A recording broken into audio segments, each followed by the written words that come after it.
Hi guys, it's Caitlin, and today I am here to talk to you about episode 6 of Shadowhunters. I don't remember the title. This is what it was called.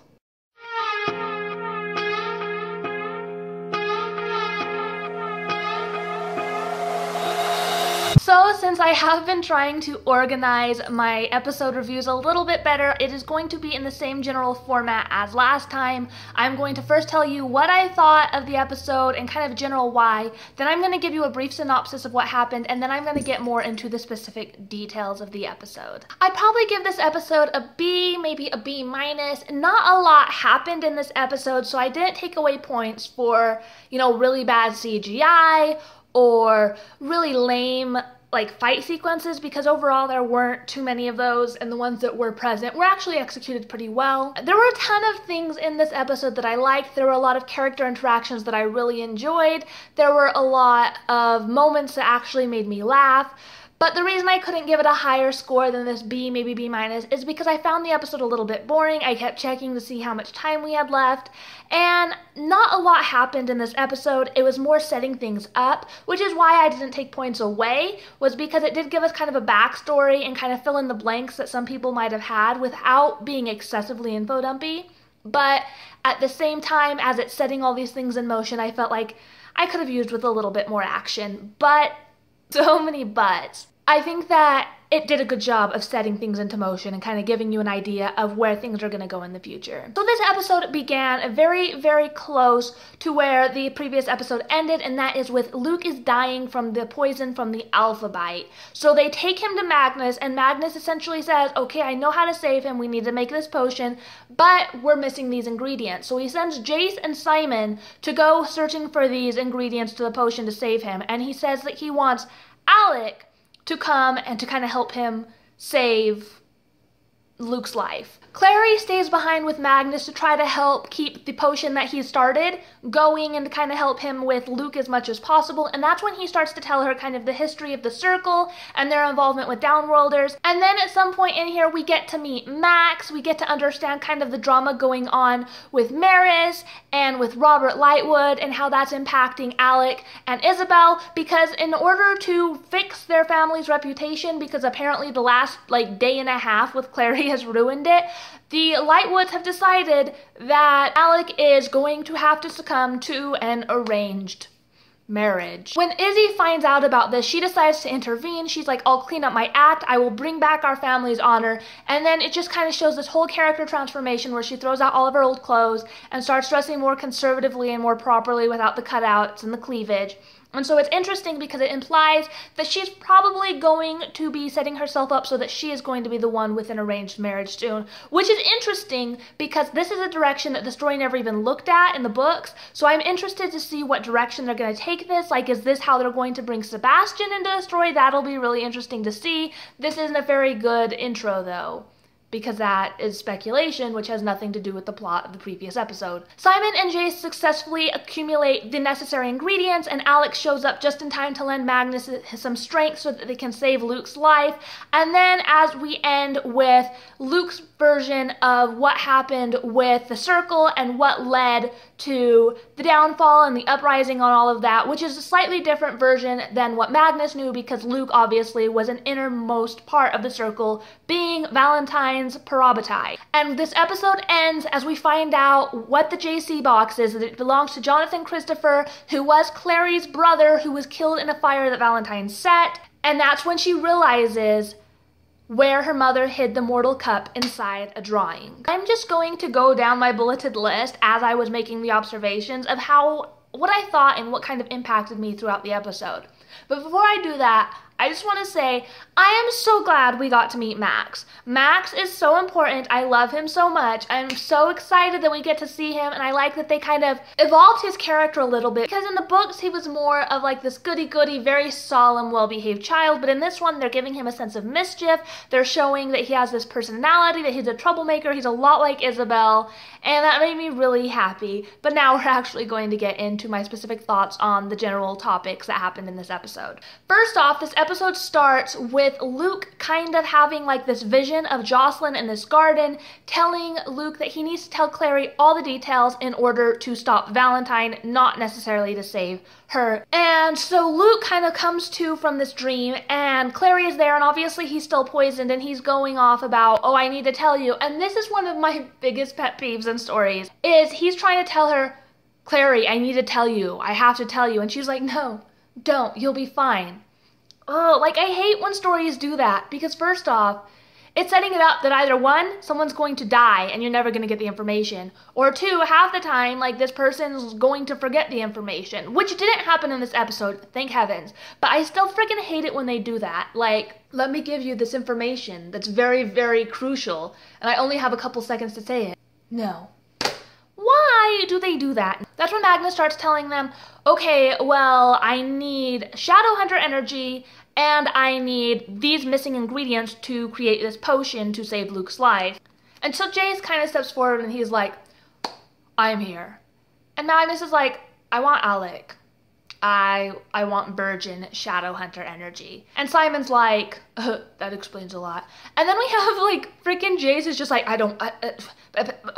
like he went straight Kristen Stewart in Twilight level stuttering. Like, I don't want to talk to him. Just freaking call Alec. Like, Luke is lying on this bed dying. And that's kind of a running theme throughout the episode. Magnus is like, time is of the essence. You must hurry and get these ingredients so we can save Luke's life. And Jace is just like, let me stutter and complain and stop and be a dick this whole time. Like, are you guys not in a hurry? Like, you're like breaking all these Accord rules. You're going against Alec because you're not supposed to intervene and downroll their business, and that's what you're doing by helping Luke. But you're like half-assing this breaking of the rules. Like, go big or go home. And that's when we kind of jump to the Institute, where we find out that Max is back because he got in trouble at the Mumbai Institute, and they ask him what he did wrong, and he's like, oh, I was hungry, and I lit the building on fire, because apparently the nutrition rune looks just like the heat rune to him. Max, they look nothing like. They do to me. You sneaky little liar kid. And that's when we kind of get the sense that this kid is trouble and we're gonna like him for as long as he lives. Don't get attached to Max. Boom. And so Magnus is like working with Clary to try to keep this potion going so that it'll just need the last couple ingredients dropped in when Simon and Jace eventually decide to come back. And so he's like, just stir this. Just kind of steadily stir it. We can't let it settle.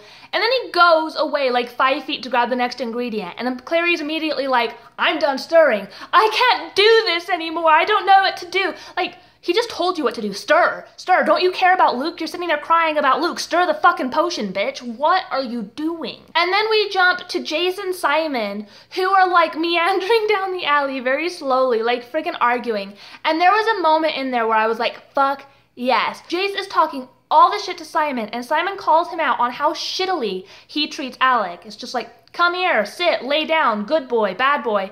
And it was so true. And then they get into it, and Simon pulls a knife on him and puts it to his throat, and he gets thrown on the ground. And then there's like this weird little moment where it's like Jace, like Alec, is starting to figure out something's wrong with Simon, and it's relating to the vampires, but he doesn't really comment on it beyond what happened to you at Hotel de Mort. And he leaves it at that. But then we do get a very nice scene back at the Institute of Maris interacting with Alec, and it's like the first time that she's kind of toned down her super level bitch since she's been back in the previous episode. And she just kind of turns to Alec, and she's just telling him about this time when he was a kid, and he was getting his ass kicked in martial arts by this other kid because his form was perfect. And so she told him to shake up his form a little bit, and he did, and he broke the kid's nose, and then he got in trouble, and he just took the punishment. And then he says, that's what Lightwoods do. We break noses and accept the consequences. That should be the Lightwood family motto. I don't remember, / maybe I've never known what their family motto actually is, but you got a new one. And that's when we kind of get Magnus starting to tell the story to Clary about the circle and about how crazy Valentine was and all the impact he had on everything. And he has these flashbacks.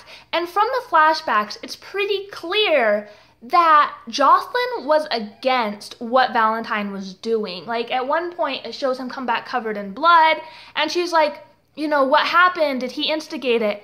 And Valentine basically says, he has demon blood, he deserved it. And she's just like, what are you talking about? And then my favorite scene, I think, of the episode, it made me laugh. And that is when Robert Lightwood shows up and he brings Izzy a gift and she opens it and it's a cookbook. Are you trying to tell me something? Yes, bitch. Your cooking fucking sucks. And then we jump back to another flashback because Magnus is still updating Clary on the whole, like, circle history as far as he knows it. And it was kind of confusing to me at this point because Luke's version and Magnus's version of the day of the uprising was very, very similar. And that's what threw me off, was because actually it was exactly the same. It was that, you know, Valentine planned the uprising, he killed everybody in his way, broke out the Mortal Cup, stole it, and is leaving. And as he's leaving, he sees Luke out on the lawn, and he raises it, like, triumphantly to show it to Luke. And it's not like he's surprised or upset to see Luke there. And then when Luke tries to fight him to save the Mortal Cup, he tries to kill Luke, and then Jocelyn throws a knife at him, and she gets the Mortal Cup from him and runs away, and he chases her. It's same in both perspectives, but then when we get Luke's perspective, we know that at this point, Valentine had already tricked him and betrayed him by tossing him into this place and trapping him with a bunch of werewolves where he was sure to be attacked and either killed or turned, and then if he turned, he was expected to kill himself. That was kind of the circle mentality. But it didn't kind of gel with how Valentine reacted to seeing Luke there, so that threw me off a lot. And then, of course, from there, we jump back to the Institute, where Izzy has just found out about, you know, what they're doing to reclaim their family's honor, which involves arranging a marriage for Alec, because apparently Izzy isn't that desirable. And she's trying to do anything to kind of prevent this from happening, and I thought that was really great. It gives a great moment between them. Izzy is just like so outgoing, so outspoken, so open with everything, but she knows that even though that's who she wants to be, Alec is already so repressed, he's already sacrificed so much that she's willing to do anything to keep her brother from having to sacrifice even more of his happiness.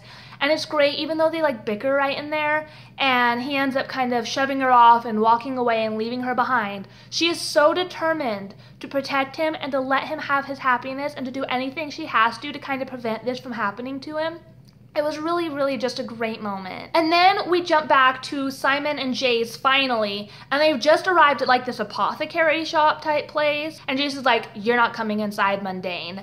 And he makes him stay outside, and to do so, he like stabs a seraph blade into the ground. Like, that's gonna do something. Like, I'm not sure if that's supposed to like physically repel Simon or like scare him. I don't really get what the point of that was, because like he just left it stabbed in the ground and then he went inside. Don't you need that weapon? Like, what was that supposed to accomplish? And after the Alec and Isabel discussion is when Alec is like, I'm done obeying the rules.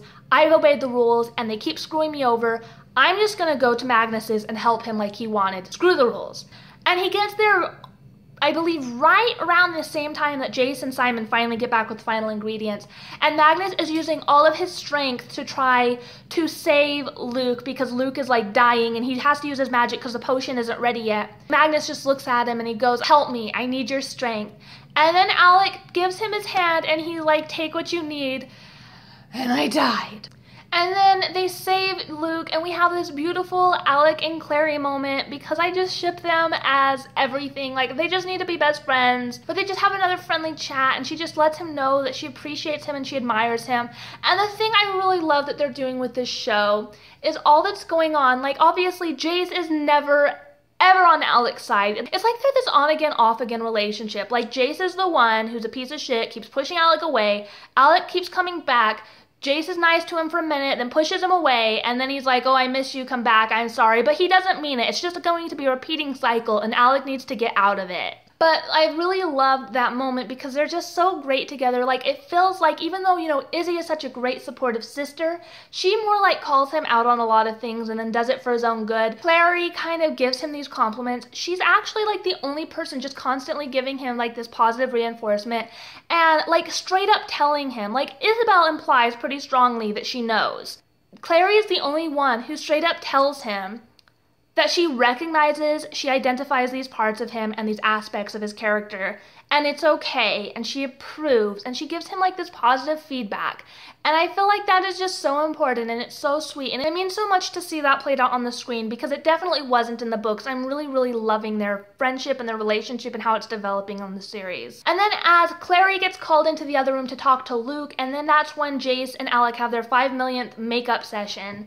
And that's when Luke kind of tells Clary all of the details about his perspective of the circle, and maybe I didn't understand, or maybe I misheard it, but it seemed like initially Valentine was all about protecting the Downworlders and the Accords, and maybe I'm not remembering it correctly from the books, or maybe, like I said, I misheard it, but it seemed like that was always the opposite of what he was planning to do. So I'm really kind of thrown off by that, but whatever, that works for me, I don't really care. But what really mattered to me was the Malec moment. Because they're in there and Magnus is all just exhausted and Alec is helping clean up, like he's scrubbing the couch, and Magnus goes, "You don't have to do that, I can use magic for that." And Alec is just like, "No, you know, you're already so worn out, it's the least I can do." And then they finally get their drink that I've been waiting for since last episode, and Alec basically says, "Well, why did you pick me?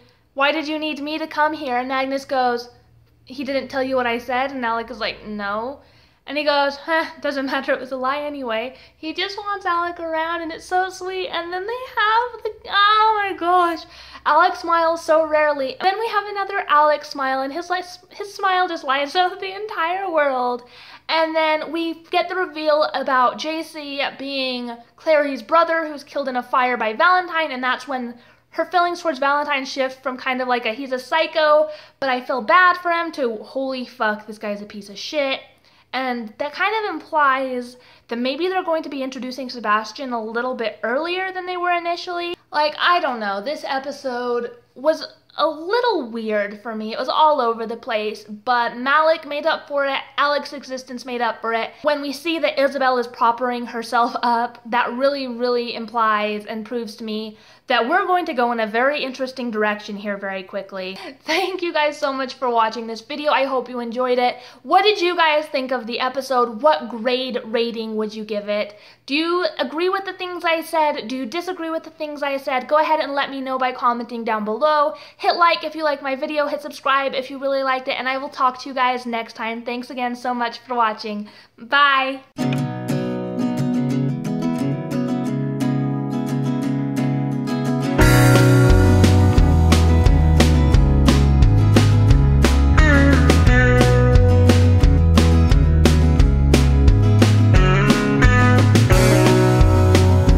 On again, off again boyfriend girlfriend thing. Like, obviously not together officially, but they're so on again, off again. It's like Alec is the girl who just keeps coming back, and Jace is the piece of shit who keeps pushing Alec away and then pulling her back. Oh my gosh, why are my pronouns so fucked up right now?